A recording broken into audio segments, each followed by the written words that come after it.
Hello अस्सलाम वालेकुम। उम्मीद है सब खैरियत से होंगे, मज़े में होंगे। आज मैं आप लोगों के लिए जो है वो बहुत ही इंपॉर्टेंट टॉपिक लेकर आई हूँ और ये ख़ासकर प्रेग्नेंट लेडीज़ के लिए है। और जो है वो बहुत सारी जो मेरी बहनें हैं उन्होंने मुझसे रिक्वेस्ट किया था कि आप हमें ये बताएं कि क्या चीज़ें हैं जो कि हम प्रेगनेंसी में ना खाएँ तो हमारी जो है वो प्रेगनेंसी जो है वो मिसकैरेज की तरफ नहीं जाएगी और हमारा दिल वगैरह भी सही रहेगा। तो मैंने जो है वो जो कि खुद चीज़ें अपने पे एक्सपेरिमेंट की वो मैं आप लोगों के साथ डिस्कस करूँगी और मैंने डॉक्टर से कंसल्ट भी की थी, तो उन्होंने जो है वो मुझे सजेस्ट की कि आपने अपने व्यूअर्स को इस तरह बता सकती हैं। अच्छा, करना आपने ये है कि आपने जो है वो कुछ चीज़ें हैं जिनका आपने बिल्कुल भी इस्तेमाल नहीं करना है। मुझे पता है कि बहुत सारी लेडीज़ जो है ना वो कोशिश करती हैं कि वो मतलब कॉफ़ी पीती हैं या चाय पीती हैं, ठीक है, तो उसका इस्तेमाल सबसे पहले आपने जो है ना वो बंद करना है। अगर आप बंद नहीं कर सकते तो आप दिन में एक कप ले सकते हैं, तो कॉफ़ी का ले सकते हैं या आप चाय का ले सकते हैं। और अगर आप इसका ज़्यादा लेंगे, क्योंकि होता ये है कि कॉफ़ी और चाय में जो है वो कैफ़ीन नाम का एक केमिकल होता है जिसकी वजह से जो है वो मिसकैरेज होने के चांसेस बहुत ज़्यादा होते हैं। अगर आप ज़्यादा पिएंगे, एक कप से ज़्यादा लेंगे, तो उससे क्या होगा कि आपकी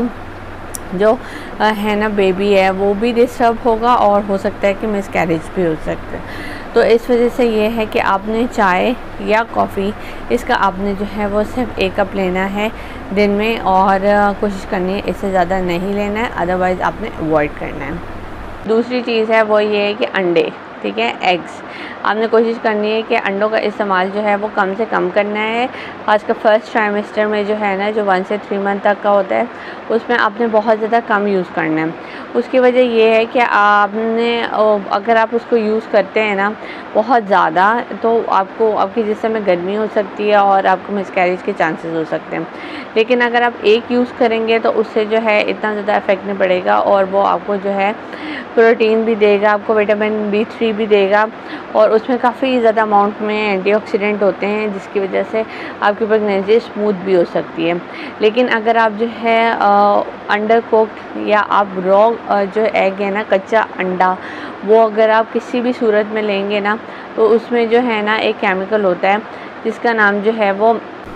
एक रॉ जो है ना, अगर आप कच्चा अंडा लेंगे किसी भी सूरत में तो उसमें जो है ना सल्मोनीला नाम का जो है वो एक केमिकल और बैक्टीरिया होता है जिसकी वजह से आपको जो है वो फूड पॉइजनिंग हो सकती है। और फूड पॉइजनिंग जब हो सकती है तो आपको मिसकैरेज के चांसेस बहुत ज़्यादा हो सकते हैं। तो आपने कोशिश करनी है कि आपने जो है ना, अगर आप अंडा ले रही हैं तो आपने उसको बिल्कुल पका के लेना है, चाहे वो बॉइल्ड हो चाहे वो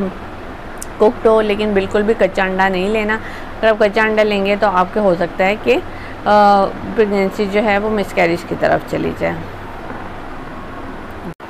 उसके अलावा आपने जो है वो पपाया नहीं लेना। पपाया जो है जिसको हम पपीता भी कहते हैं, वो अगर जो है वो कच्चा होगा और या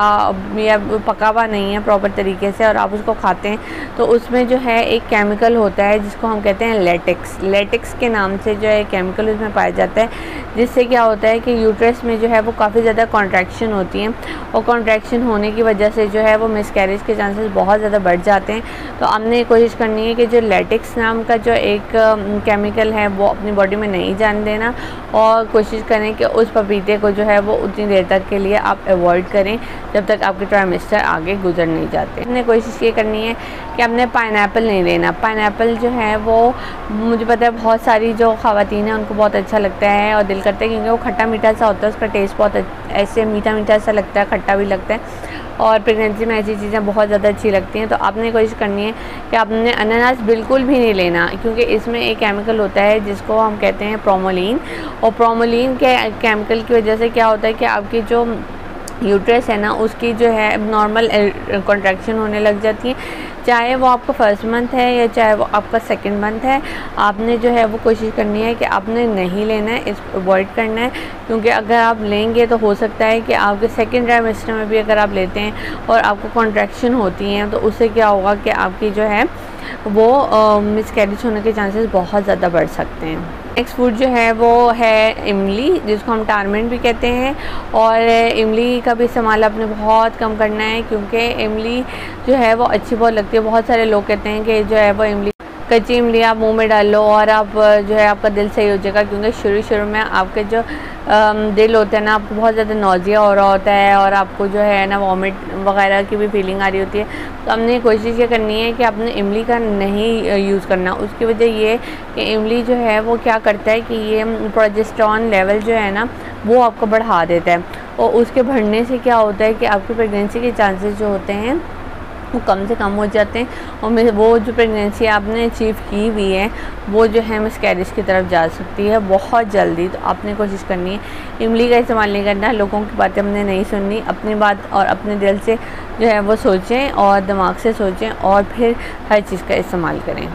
नेक्स्ट जो है वो है अल्कोहल या स्मोकिंग। अल्कोहल या स्मोकिंग का क्या मेन मकसद है कि हम कहते हैं कि ये बेबी के लिए बिल्कुल भी अच्छा नहीं होता। उसकी वजह ये होती है कि अल्कोहल या स्मोकिंग जो भी औरतें करती हैं तो उसमें जो होती है बहुत ज़्यादा अमाउंट में जो है वो निकोटीन होती है।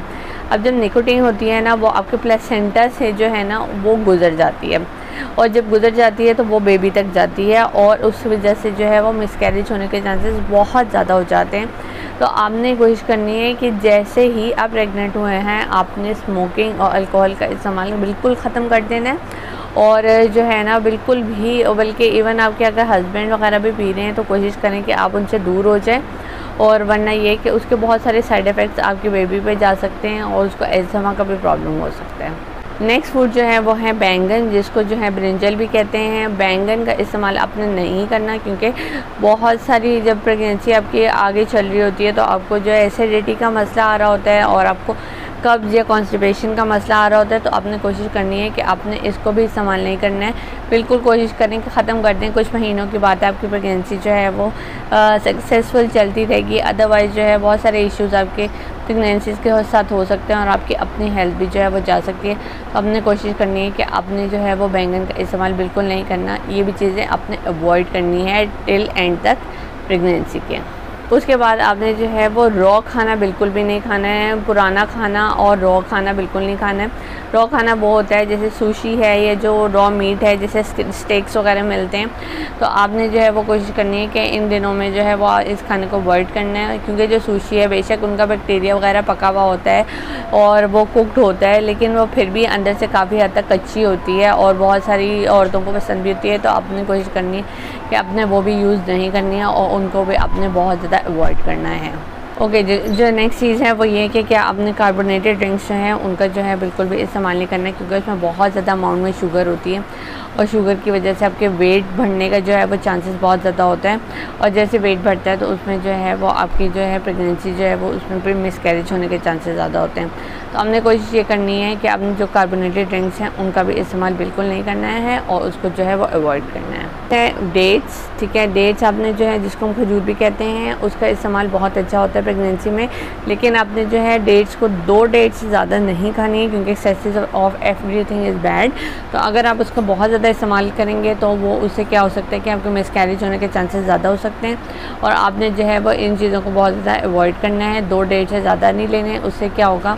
अगर आप 2 डेट्स लेते हैं तो उससे आपके जो है वो आयरन का लेवल भी बढ़ जाएगा और जो है एचपी भी बढ़ जाएगा, जिसकी वजह से आपको बेनिफिट होगा। लेकिन अगर आप 2 से ज़्यादा लेते हैं तो आपका जो है वो बेनिफिट हमेशा कम ही होगा और आपके मिसकैरेज होने के चांसेस ज़्यादा होंगे।